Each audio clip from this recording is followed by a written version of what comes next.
Awal badai, surat yang tak kunjung sampai. Suasana rapat yang seharusnya menjadi forum formal mendadak berubah panas.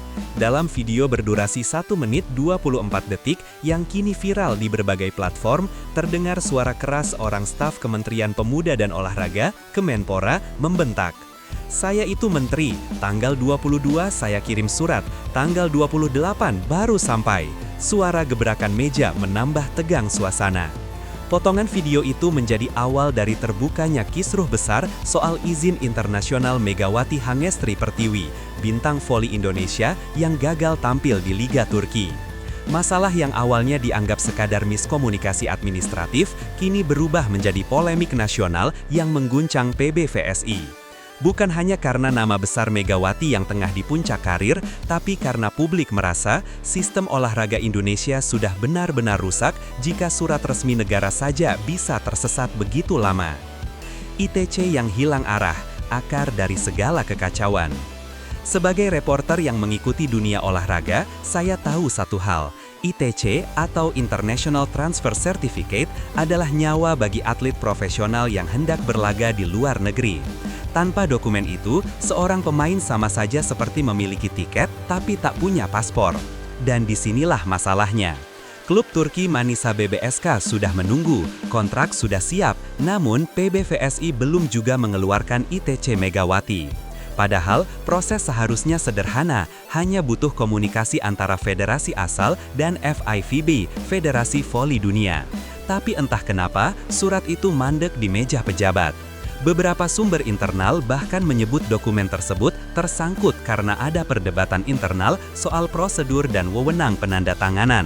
Akibatnya, peluang emas Megawati tampil di Eropa pun sirna hanya karena sistem yang lamban dan bertele-tele.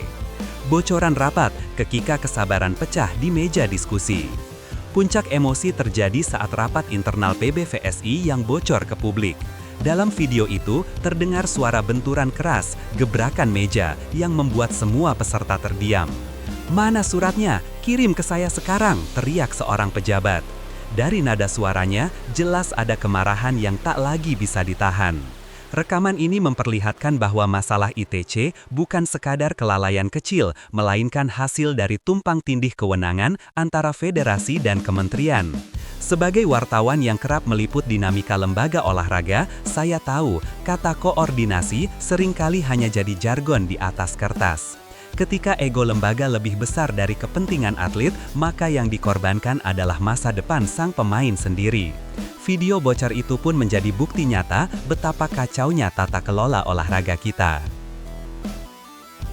Dugaan fee transfer saat profesionalisme dipertahankan. Belum reda emosi di ruang rapat, publik dikejutkan lagi oleh isu baru. Dugaan adanya permintaan fee transfer kepada klub Manisa BBSK.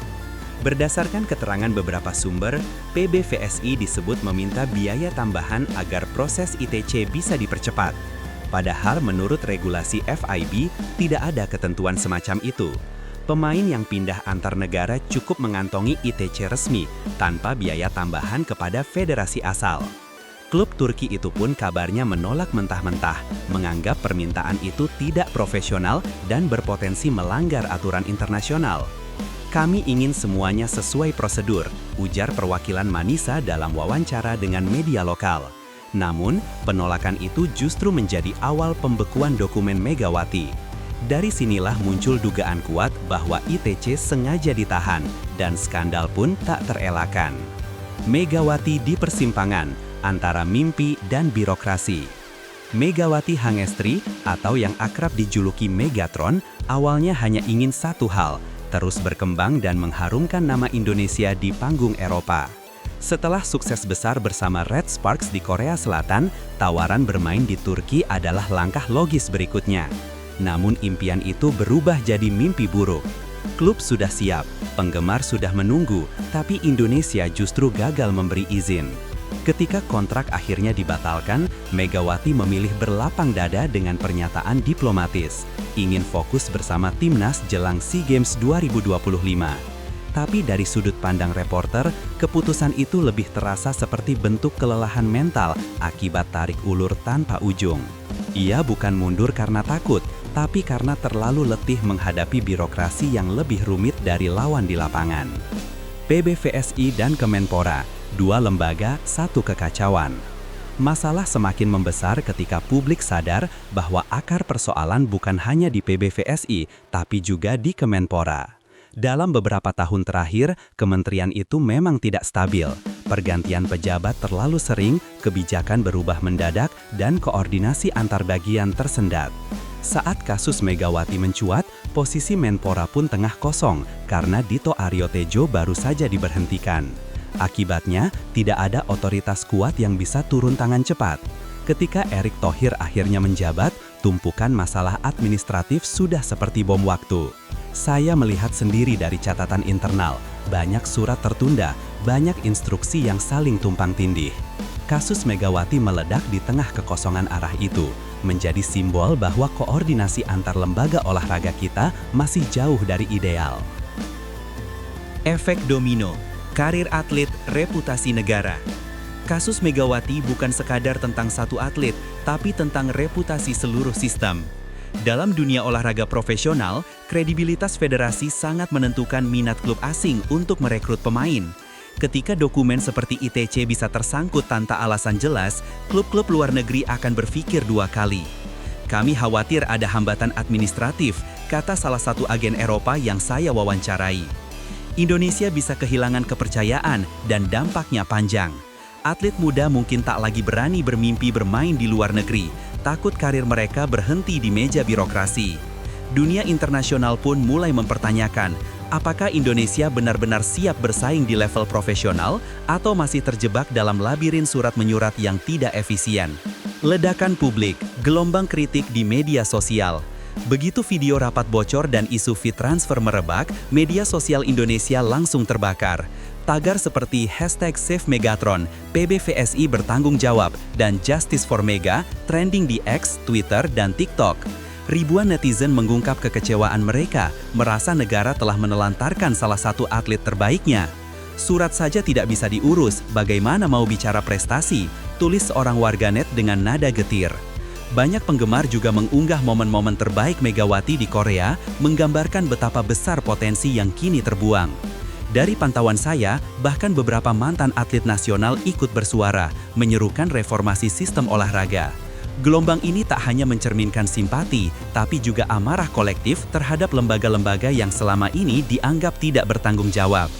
Diam seribu bahasa, PBVSI dan Kemenpora bungkam. Sampai berita ini ditulis, PBVSI belum mengeluarkan klarifikasi resmi, tidak ada konferensi pers, tidak ada penjelasan terbuka. Kemenpora pun memilih irit bicara, hanya menyebut sedang dilakukan evaluasi internal. Diamnya dua lembaga ini justru menimbulkan kecurigaan lebih besar. Dalam dunia jurnalistik, tidak ada yang lebih mencurigakan dari institusi yang memilih diam saat publik menuntut jawaban.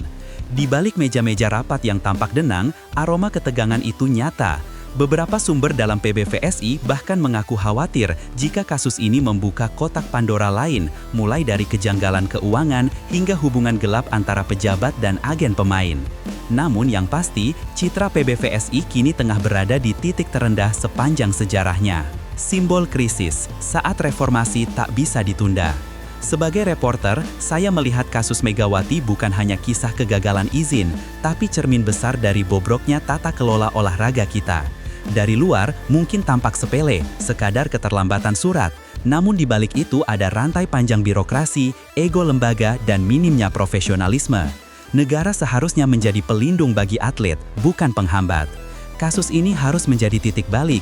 Publik menuntut transparansi, reformasi, dan sistem yang mampu bekerja cepat, terutama untuk atlet berprestasi internasional. Jika tidak, akan selalu lahir Megawati-Megawati baru yang kehilangan kesempatan emas hanya karena satu hal, surat yang tertahan di meja pejabat. Dan sampai hari itu tiba, dunia olahraga Indonesia akan terus terjebak dalam siklus memalukan yang sama, surat lambat, rapat panas, dan gebrakan meja yang tak pernah mengubah apapun.